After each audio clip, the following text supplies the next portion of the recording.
दिनै जोङो दतमा ब्लकनि सिङाव थानाय रामफलबिल प्राइमारि आरो सियालमारि प्राइमारियाव जोङो दिनै फोसावदिं मेल हाबाफारि लादों आरो जोंहा नैबे दिनै सियालमारि प्राइमारिनि सिङाव 2 नम्बर हाजारखिया गामियाव जोङो दिनै आदिबासि गामियाव जोङो दिनै प्रग्राम लादों।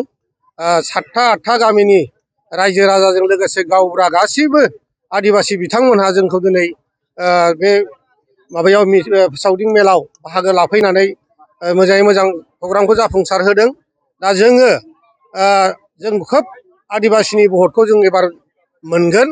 जोङो 2025आव जोङो आदिबासिनि भटखौ जों मोनाखैमोन आरो मुस्लिमफोरनि भटखौ जों मोनाखैमोन।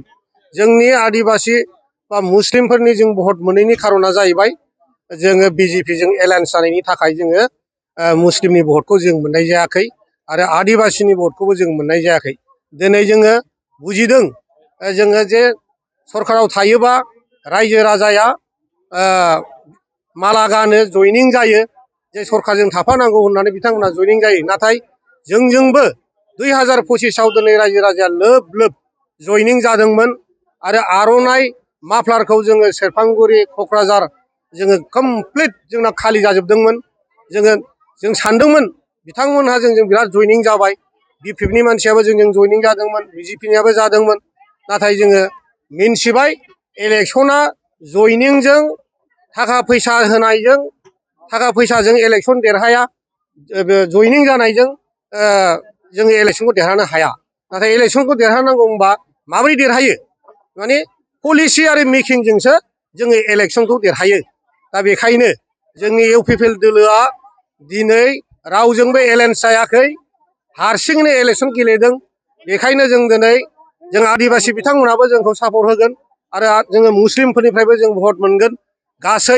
गासै हारि माहारियानो दिनै इउपिपिएल दोलोनो भट होनो थाखाय रेडि जादों। जोङो बे बाराव जोङो बिटिसिआव जोङो मथा मथि गासै 10टानिफ्राय 12टा सिटखौ जों देरहासार जागोन। माबोरै देरहागोन होननानै बुङोबा जोंहा माखासे पलिसि मेकिं दं। बे पलिसि मेकिंखौ जोङो दिनै खालामदों। प्रमद बर' सारा बहुद पलिसि मेकिंजों एबार इलेक्सन गेलेदों। दाखालि जेबादि 2025आव जोङो इलेक्सनाव जोङो देरहासार जानो हायाखै, पलिसि मेकिंआ जोंनाव खम जादोंमोन। खिन्थु जों दिनै एक्सपिरियेन्स मोनबाय जे पलिसि मेकिं नङाबा जों इलेक्सनखौ देरहानो हाया।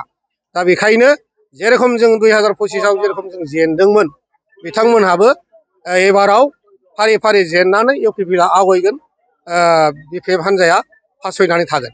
दा बेखौ जोङो नुखाबाय। बिटिसि इलेक्सनजों एमएलए इलेक्सनजों बहुद डिफारेन्स दं। दिनै गुबुन जाथिफ्रा रेडि जादों जे माने इउपिपिएल दोलोनो भट होनो।